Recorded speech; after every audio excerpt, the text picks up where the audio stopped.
Shukutiin nama dhoyti isa. Ifi nama dhoyti. Shukutiin ifi nama dhoyti. Barballeessaa guyyaa san balleessitu as na teessise. Egaa hordoftootaafi kabajamtoota keenya assalaamu alaykum ashama argamuunii bakka jirtanitti nageenyi kiyya sinaa qaqqabachaa asirratti waan jechuu barbaade tokko jira. Namni kun ofii nama hiisisee ka'ee nama keessan ta'e afaan tokko qaxxanii nama biyya keessanii nama tokko taatanii akkasittiin namarratti moodii qabatuun kun wallahi hedduu tokko nama aarsaa jechuudha. Ofii hiisisee ka'ee dhufee namni hidhaan sii taatee jechuun kun maalidha?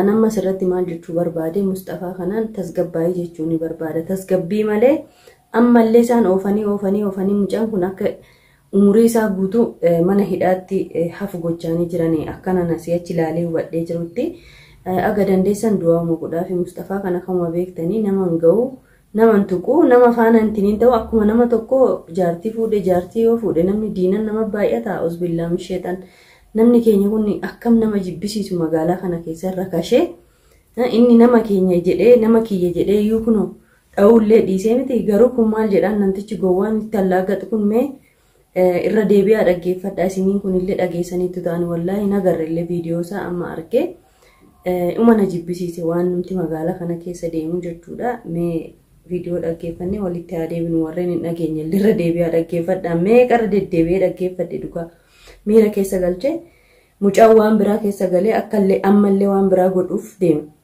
Dura aaran narra jira amma aarri kiyya narraa cabde jedhee birrii miliyoona meeqa narraa hatte jedhee oggoonni hatu sana ragaa maal qabame billaa aleekum nukaa Mustafaa hattuu jedhan sana dhageenyeen beeknu nama kana godhus miti.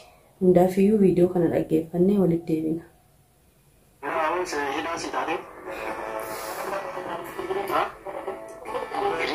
Rijal akkatti dhuftee qabu mana tasfaraadhaan namatti godhu boolla jalatti si awwaalu hin dandeenye. Si awwaalu miti qaamugee kana guutuu si awwaalu hin dandeenye. Laakiin garaa nyaatti waan Oromoo taate muci dhiiga tokko adii maalillee inni badaa kaabatu. Laakiin immoo taskira taa'u keessatti erga siidee booda dhiqqoo garaa nyaatti. Agabuu kanatti haawwaraa tosooroon keetu sirraa deeme jechuun dhimmoota naannoo fakkaata. Maal fakkaata? Si baatu fedha. Bisa na taafaa sana bu'aan ajjeesu jennaan siide. Qaama sireetiin siide. Amma si baatu fedha. Baata moo? Shartiin kee maali? Shartiin kiyya. Shartiin kiyya jechuun basumaan si hidhadde erga si hidhadde murtii kiyya guuttadde amma. Murtii kiyya guuttadde. Baasni kee baadee. Si baasaa biyya kana keessatti abbichuu nama wal nakkeetu nama gabbaasa. Kalau sini yang dia nak kan dia tamu rumah kan. Mana sih dia orang tamat. Ini jadi yang dia tamu sendiri. Orang itu aku mantap bakal saya ini nama arena rapat di mana arman nak gede. Amma kai itu berada di sini. Amma arena gede di mana arena gede amma kalah saya itu itu ala ni. Tamam. Sini di sana malah kalau kau baca baca sini. Boleh sebenarnya kau balik sah. Maallaqa siifin isaa asirratti amma kun dubbii fakkeessaa fi kijibaan asirratti ni beekama jechaadha. Maallaqa egaa dura dhiisuu fi dandeessee ega obbolummaan si dhagaame ega dhiiga tokko nuti jettee haasoftee bakka kana osoo hin gahin namni jabaan Oromoon jabaan meeqa jira kan asii maqaan nyaatu kuno kan akka keessanii kana malee nama hedduu jira jechuudha. Nama hedduu sana keessaa tokko waamtee jaarsa godhattee akka aadaa fi safuu Oromootti maan gaafatiin jaarsaan jechuudha. Amma garuu achi deemee mucaa kanatti allaaggataa jira. Wallaahi anamma kaniin ergaa dabarsuu fi barbaadu Mustafaa bira warreen dhaqxayyoo jiraattanis warri itti dhiyaatan yoo jiraatanis warri yaani karaa isatti argachuu dandeessan yoo jiraatan mucaan kun akka tasgabbaa'u bas gorsuudha. Maaliifuu anamma akkana si'achi ilaalee argetti gamaa si mucaatti harka rukutanii arrabsaniini ilmi dhiiraa kun akka hobsan qabuuti dhahee yookiin ajjeesee umurii isaa guutuu achitti gubu gochaanii jiranii jechuudha. Tokkoffaan hajjiidha kan gamaa si namatti bitee mucaa kana akkana gochaa jiru hajjiidha. Kuni hojii ajjiiti. Hajjiin mana saayyuu hin diigamush Mustafaaf laafa. Amma laaftuu fi jabduutu jechaa kiyya osoo hin ta'in mucaan kun akka miira keessa galee namoota kana miidhee akka hin hidhamne jechuu barbaadan gabaabumatti. Maaliifiyyuu jechoon namtichi gowwaan kun fayyadamaa jiru kun isaa miti ilma dhiiraa na dubartii kana na dogoggorsiisuu danda'a. Maallaqa amma abbaa maallaqaati hate geesse dabarsee Yemanitti kenne kunoo dhalaa fi dhiiraanii magaalaa keessa deemanii bultii namaa baxabbatan maanii isisiina. Maa isaanitti gaafatamummaan godhiina. Wasaka meeqatu kunoo asii magaalaa fi maalii jeeqee mana namaa jeeqee bultii namaa jeeqee akka fedhe ta'ee gaala feenxamee qad jira magaalaa keessa Mustafaa. Kanaafiyyuu ani ergaan gabaabaan obboleessa kiyya kanaa qabu haa dhaabbatu haa tasgabbaa'udha yoo immoo dhugaadhaan gabbayee jedhe nullee ni gorsinaan bilbilumaan ani man namatti dhaqee mana namaa kana deemuu dhiisee jira halaas dhiisee jira wallaahi viidiyoon dheengadda gadhiise irrattuu dhiifama naaf godhaati ani ajandaa kana keessallee galuu hin barbaanne viidiyoo waa'ee abdii gadhiiseef bife koomentiin tokko akkana guutamee barreeffamee jira screenshot godheeyyuu sin agarsiisuun hin danda'a. Atasirratti baatee nama gaarii fakkaatta malee ni kijibdaa yaani abdiidhaan yaaddu kan mana keessanatti aarsatte maaf mana isaa deemteen aarsiin maal abbaa muka nyaadhu abbaa haati koomentii kana muka nyaadhu jechuun ni barbaada maal yoo jettanii anna mana arrabsu garuu daangaa yoo darbe immoo numa deebii kiyya deeffadha ani qaxaramtuu miti naa kaffalamee miti dirqama hin qabu abbaatu of maraa jedhe bofti abbaan yoo of hin eegin allafaa ka'ee deemee nama kana jala deemuun hin dadhabe ani akka kiyyaa namni abdii jala deemee kadhatee dhiisi jedhee aga bishaan mataatti naqee nanaqee ramadaana keessa haga asiira fuulatti nanaqee hobsa horadhee aadiidha mucaan kun fayyaan kan rabbiiti jedhee jala deemee gargaaraa ture amma maaltu naan jedhame ni kijibda baga kijibeessay baga kijibe anaa mitiiti kun beera meeqa dhufee abdii mataa irratti koree mataa irratti fincaa'aa jira mushana kun kakalee dhufte nafuutu malee jetti kana hono hojiin abdii kanaafiyyuu nan laallatu maaltu na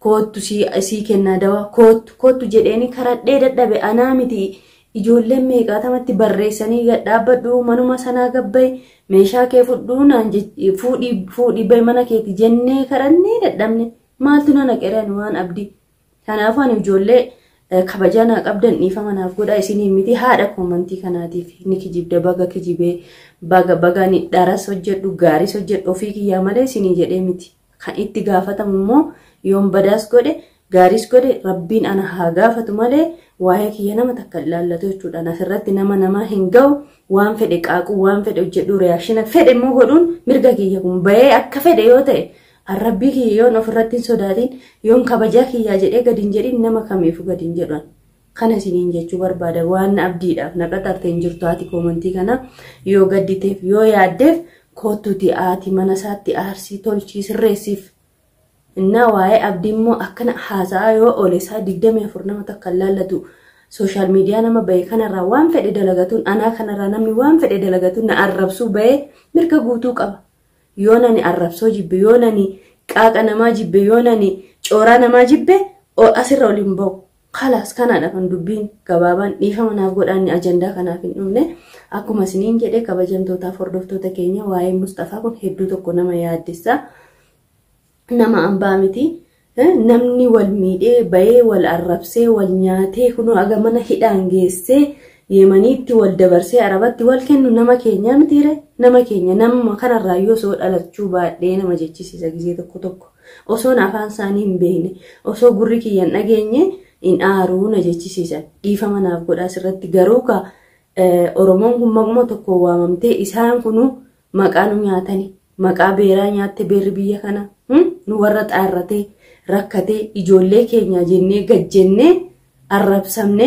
nama gadi taanee jiraannu isaan faana walitti ida'amne nu arrabsamaa jirra jechuudha dubartii biyya kana beera biyya kana dhiira meeqa dhokatee ijoollee isaatiif jedhee harkan kennu jedhee shaffaxatee shaaraa haree makiina namaa dhiqee meeqa jiraata kan kaameeraan asin baaste garuu maqaan walumatti oromtitti magaalaa kana keessa namni jiru walumatti waamamu ani wallaahi hedduu tokko na jibbisiise waan nama biyya kana waan isaan godhan Siri, hisdi, yoo hojjettanii argattan hollaan isin hin jaalatu, firri isin hin jaalatu, nama kiyya jettanii namni isin walitti siixan isin hin jaalatu. Anaa kan amma namni nan jaalatu dhugaa rabbii isinitti hima. Maaliif ana kan na jibbaniif an hoy isaanii keessa hin jiru, guruupii isaanii keessa hin jiru, fakkeessuus hin beeku, ofis immoo jajuu hin beeku. An ka dhufe hojjetadhee nyaachuuf dhufe.